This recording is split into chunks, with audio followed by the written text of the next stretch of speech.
Hello friends, লিপফেড two mathematics চ্যানেলে স্বাগত। তো এখন আমি তোমাদেরকে জেইই মেন 2025-এর একটি লিমিটের অঙ্ক করে দেখাবো।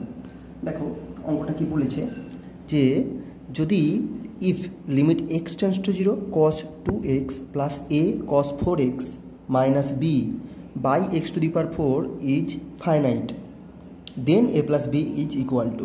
তো সবার প্রথমে অঙ্কটা বুঝতে হবে আমাদেরকে কী আছে। একটা লিমিট বার করতে দিয়েছে, লিমিট এক্স টেন্ডস টু 0, এটা হচ্ছে রাশিটা। এবার বলেছে এর ভ্যালুটা ফাইনাইট। ফাইনাইট মানে কি? তার মানে আমাদেরকে ধরে নিতে হবে যে এই লিমিটটা এক্সিস্ট করে, ঠিক আছে। এবার লিমিটটা এক্সিস্ট করে কিন্তু এখানে এ আর বি এর মান দেওয়া নেই, তাহলে আমাদের কাজ হবে এ আর বি এর মান বের করা। সেটা বের করতে পারলেই আমরা এ প্লাস বি এর মান বের করতে পারবো, ঠিক আছে। এখন এই এ আর বি এর মান বার করতে গিয়ে আমরা কীভাবে করব? দেখো অঙ্কটাই নিচে কি আছে, এক্স টু দি পাওয়ার 4, আর উপরে দেখো কস দিয়ে ফাংশান আছে, ঠিক আছে।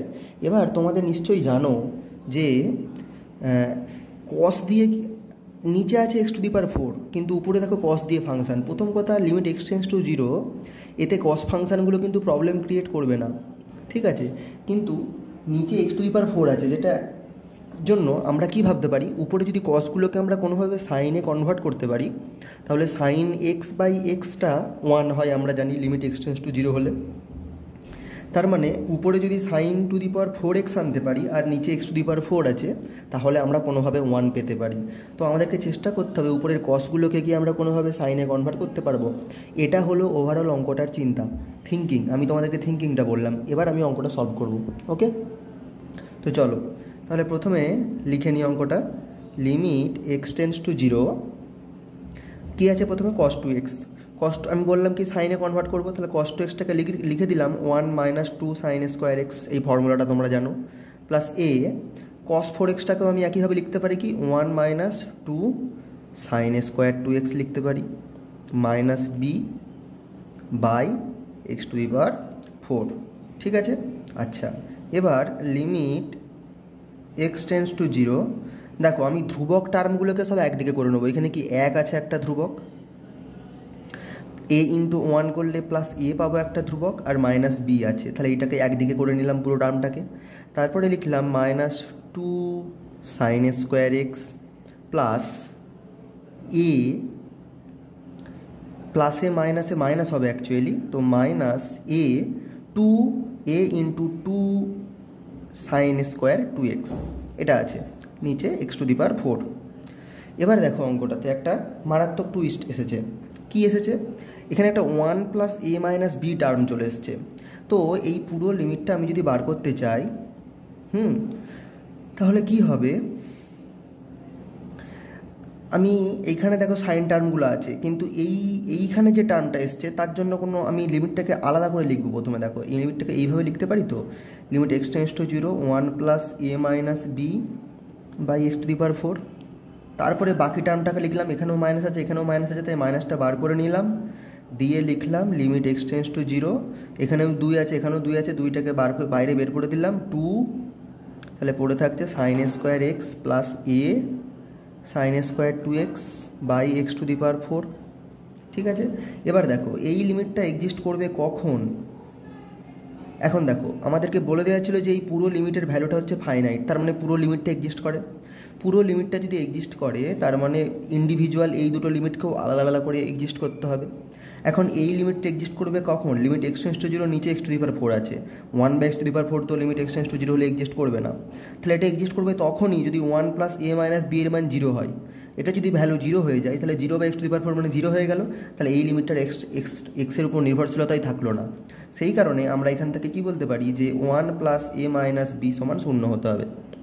তাহলে একটা কন্ডিশন আমরা পেলাম, ঠিক আছে। এখান থেকে আমরা একটা কন্ডিশন পেয়ে গেছি। এবার এই লিমিটটাকে হ্যান্ডেল করতে হবে। তাহলে প্রথমে কি ছিল -2, তারপরে ছিল লিমিট এক্স টেন্ডস টু 0, এখানে দেখো সাইন স্কোয়ার এক্স প্লাস এ ইন্টু, দেখো সাইন 2xটাকে আমি কি লিখতে পারি 2 সাইন এক্স কস এক্স, তারপরে তার বর্গ করলে কি হবে 4 sine square X cos square X, আর নিচে এক্স টু দি পাওয়ার 4, ঠিক আছে। তাহলে এবার কি হলো -2 লিমিট এক্স টেন্ডস টু 0, আমি সাইন স্কোয়ার এক্স কমন নিচ্ছি, ওকে। তাহলে সাইন স্কোয়ার এক্স যেই কমন নেব কি হয়ে যাবে, সাইন স্কোয়ার এক্স কমন নিলে 1 plus 4 A cos square x by X to the power 4। ঠিক আছে, এবার দেখো আমি কি করব, -2 লিমিট এক্স টেন্স টু 0। দেখো এখানে দুটো গুণফল আছে, একটা সাইন স্কোয়ার এক্স আর একটা হচ্ছে ব্র্যাকেটের মধ্যে 1 + 4 cos স্কোয়ার এক্স, সেই দুটোর গুণফল।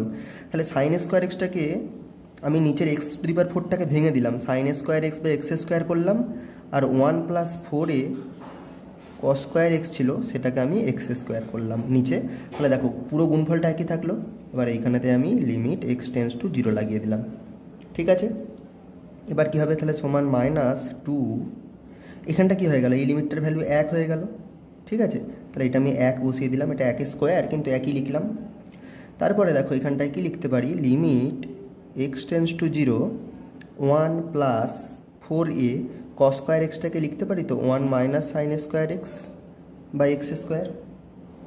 ঠিক আছে, তাহলে এবার কি থাকলো আমাদের কাছে, -2 লিমিট এক্স টেন্স টু 0, আবার এই লিমিটটাই ধ্রুবক টার্মগুলোকে আলাদা করে নেব, তাহলে পাবো 1 + 4a -4a sin square x by x square.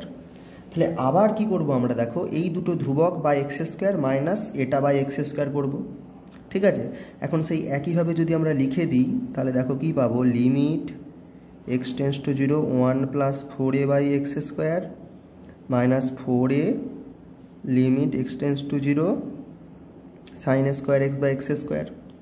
তাহলে দেখো এই লিমিটটার ভ্যালু তো 1 হয়ে যাবে, limit x tends to 0 sin square x by x square 1 হয়ে গেল, তাহলে -4 থাকলো। এখন যেহেতু আমাদেরকে বলেছিল যে এই অ্যাকচুয়াল যে টার্মটা দেওয়া ছিল এটা এই লিমিটটা এক্সিস্ট করে, তার মানে প্রত্যেকটা ইন্ডিভিজুয়াল লিমিটকে আলাদা আলাদা করে এক্সিস্ট করতে হবে, তার মানে এই লিমিটটাও এক্সিস্ট করতে হবে। এখন এই লিমিটটা তো লিমিট এক্স টেন্স টু 0 নিচে আবার সেই একই 1/x স্কোয়ার এসে গেছে, তাহলে এইটা কিন্তু এক্সিস্ট করবে না। এক্সিস্ট করবে তখনই যদি 1 + 4a 0 হয়, তার মানে 1 + 4a 0 হতে হবে। তাহলে এইখান থেকে আরেকটা কন্ডিশন পেলাম, 1 + 4a = 0। তাহলে এখান থেকে পেয়ে গেলাম a হচ্ছে -1/4। এবার a এর মানটা এখানে যদি বসিয়ে দিই তাহলে কি হবে, 1 - 1/4 - b = 0, এই কন্ডিশনটা আমরা আগেই পেয়েছিলাম। তাহলে 1 থেকে 1/4 বিয়োগ করলে কত হবে, 3/4, আর -bটাকে ডান দিকে পাঠিয়ে দিলাম। তাহলে b এর মান হচ্ছে 3/4, a এর মান হচ্ছে -1/4। তাহলে a + b কত হবে, a হচ্ছে -1/4 প্লাস b হচ্ছে 3/4 সমান 2/4, কাটাকাটি করে 1/2। ঠিক আছে, তাহলে অপশান কোনটা কারেক্ট হবে, a + b এর ভ্যালু, a + b এর ভ্যালু কারেক্ট হয়ে গেল অপশান ডি 1/2। ঠিক আছে, তো এইটাই ছিল এই অঙ্কটা।